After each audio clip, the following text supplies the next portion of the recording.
Imamat pasal 9 ayat 1-24. Para imam menerima jabatannya. Pada hari yang ke-8, Musa memanggil Harun serta anak-anaknya dan para tua-tua Israel. Lalu berkatalah ia kepada Harun, "Ambillah bagimu sendiri seekor lembu muda untuk korban penghapus dosa dan seekor domba jantan untuk korban bakaran, kedua-duanya yang tidak bercela. Kemudian persembahkanlah itu di hadapan Tuhan.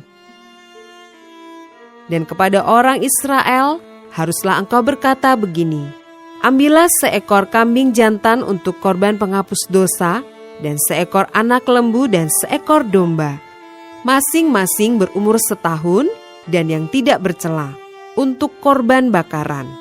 Dan lagi seekor lembu dan seekor domba jantan untuk korban keselamatan, supaya dikorbankan di hadapan Tuhan, dan korban sajian yang diolah dengan minyak, karena pada hari ini Tuhan akan menampakkan diri kepadamu."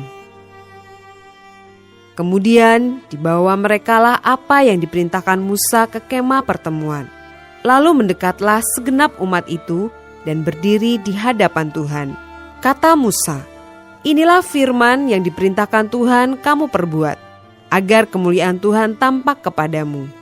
Kata Musa kepada Harun, "Datanglah mendekat kepada mezbah, olahlah korban penghapus dosa dan korban bakaranmu, dan adakanlah pendamaian bagimu sendiri dan bagi bangsa itu.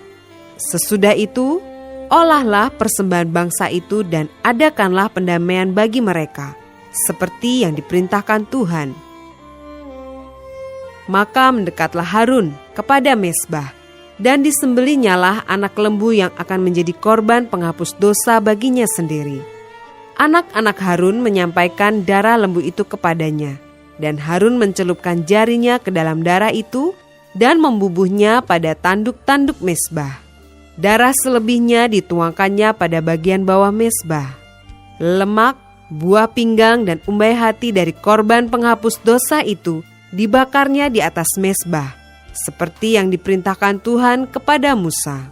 Tetapi daging dan kulitnya dibakar habis di luar perkemahan. Kemudian ia menyembelih korban bakaran.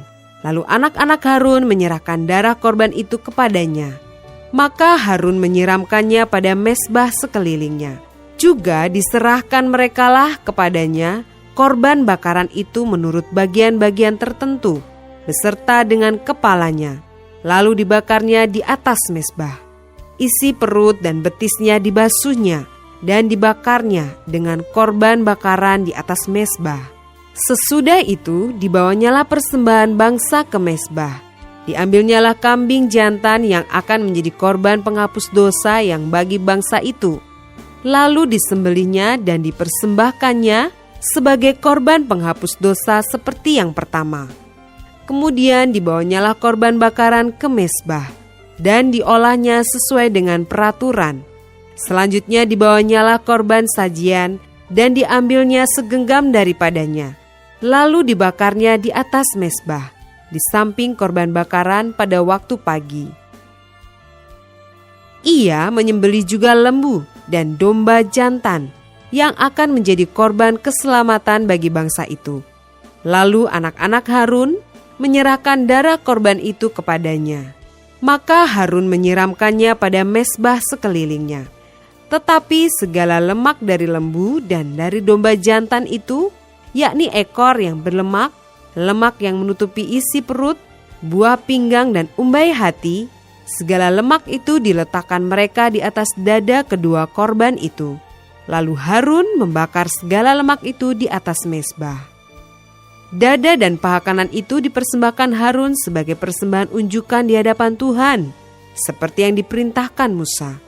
Harun mengangkat kedua tangannya atas bangsa itu, lalu memberkati mereka. Kemudian turunlah ia, setelah mempersembahkan korban penghapus dosa, korban bakaran, dan korban keselamatan. Masuklah Musa dan Harun ke dalam kemah pertemuan. Setelah keluar, mereka memberkati bangsa itu. Lalu tampaklah kemuliaan Tuhan kepada segenap bangsa itu. Dan keluarlah api dari hadapan Tuhan. lalu menghanguskan korban bakaran dan segala lemak di atas mezbah. Tatkala seluruh bangsa itu melihatnya, bersorak-sorailah mereka, lalu sujud menyembah.